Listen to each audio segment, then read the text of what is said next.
Hello, dear students. Welcome to I-Fal. My name is Teacher Nikki, and I am here to have another video lesson with you. So I am so excited to talk about a new topic for you today that will help you understand and construct better sentences using the English language. I know that these lessons will be very helpful for you to communicate using the English language that are grammatically correct and properly constructed, considering that we will be talking about some grammar topics. So I want you to concentrate on our lesson today, pay attention to our sample sentences, and please practice them very well even after the class. So let's go ahead and start our lesson. Let's go. Now, for our lesson here, let's go ahead and start talking about the different types of your adverbs. So, for the first type that we are going to talk about, we have here your adverbs of place. Okay, from the word itself. So, these are the adverbs talking about places. Okay, now, adverbs of place tell us where something happens. Remember that? It tells us where something happens.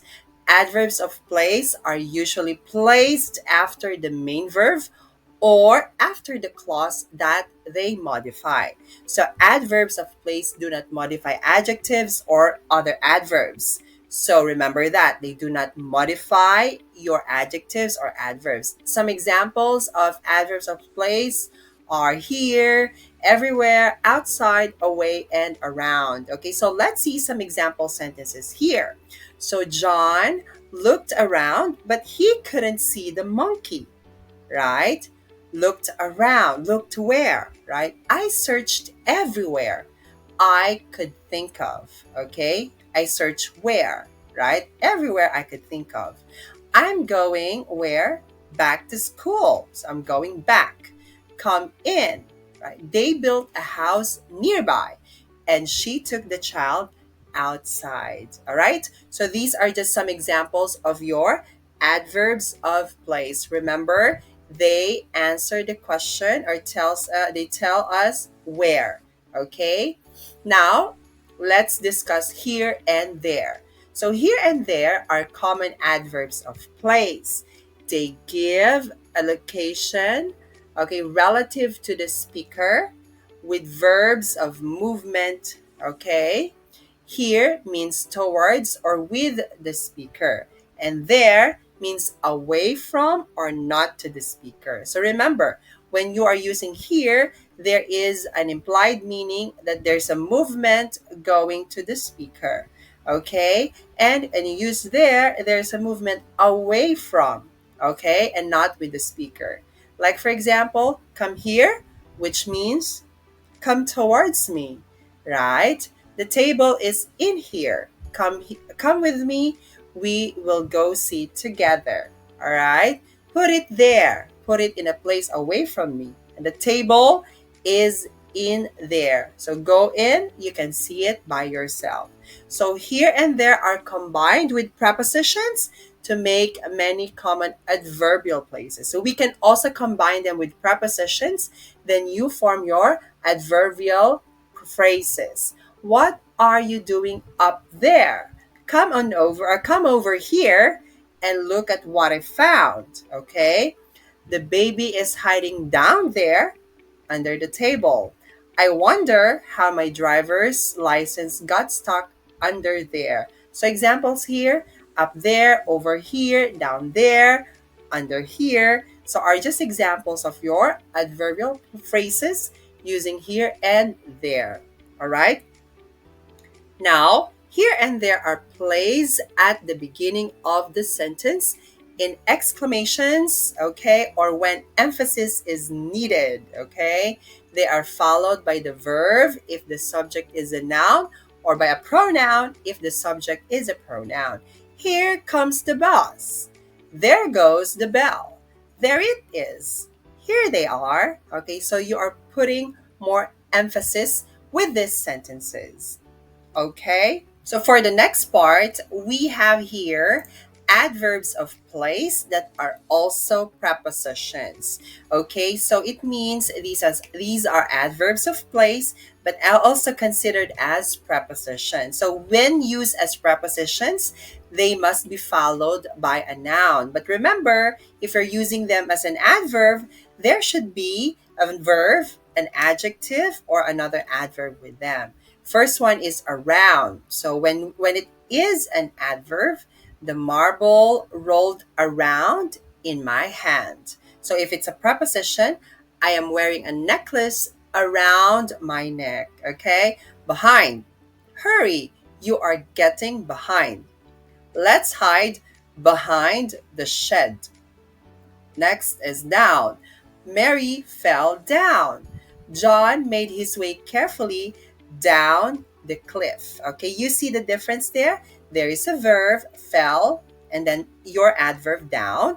And then we have here on the next sentence as preposition, down the hill. Okay, so we also have the adverbs or adjectives or adverbs and prepositions in, of, on, and over for these example sentences. Okay? Now, moving forward, adverbs of place ending in where. Okay? Adverbs of place that end in where express the idea of location without specifying a specific location or direction. Okay? I would like to go somewhere warm for my vacation. Is there anywhere I can find a perfect plate of spaghetti around here? I have nowhere to go. I keep running into Sally everywhere. Okay? So remember, adverbs ending with where express the idea of location, but not a specific one. All right? Next one here, we also have adverbs of place ending in words. Okay? These adverbs express movement in a particular direction. Okay, like for example, cats don't usually walk backwards. There is a movement or a direction. The ship sailed westwards. The balloon drifted upwards. And we will keep walking homewards until we arrive. Okay? So that is when we have your adverbs with words. However, be careful with towards because this is not an adverb, it is a preposition. Okay? It is followed by a noun or a pronoun. Example, he walked towards the car. She ran towards me. Okay, so as you can see after it, okay, there is a noun or a pronoun. Therefore, it is considered as preposition, not an adverb. All right? So adverbs of place expressing both movement and location. So some adverbs of place express both movement and location at the same time. Examples, the child went indoors. There's a movement and you know the location. He lived and worked abroad. There's a movement and you know the location. Water always flows downhill.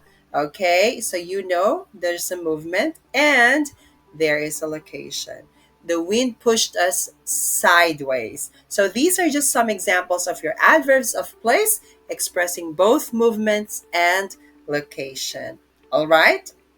So I hope you find our lesson today very helpful. So as I always say, the secret in making your communication skills in English better is constant practice. So I want you to please keep on practicing all the lessons that we've had in the past and even this present lesson. So I know that you can do it really well and you'll improve yourself eventually. So just keep believing in yourself and practice more, okay?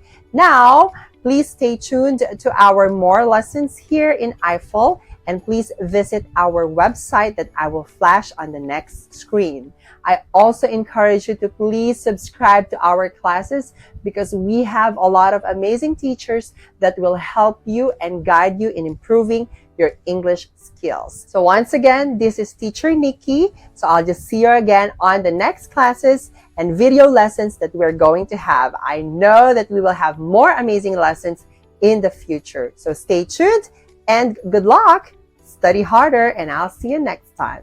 Bye!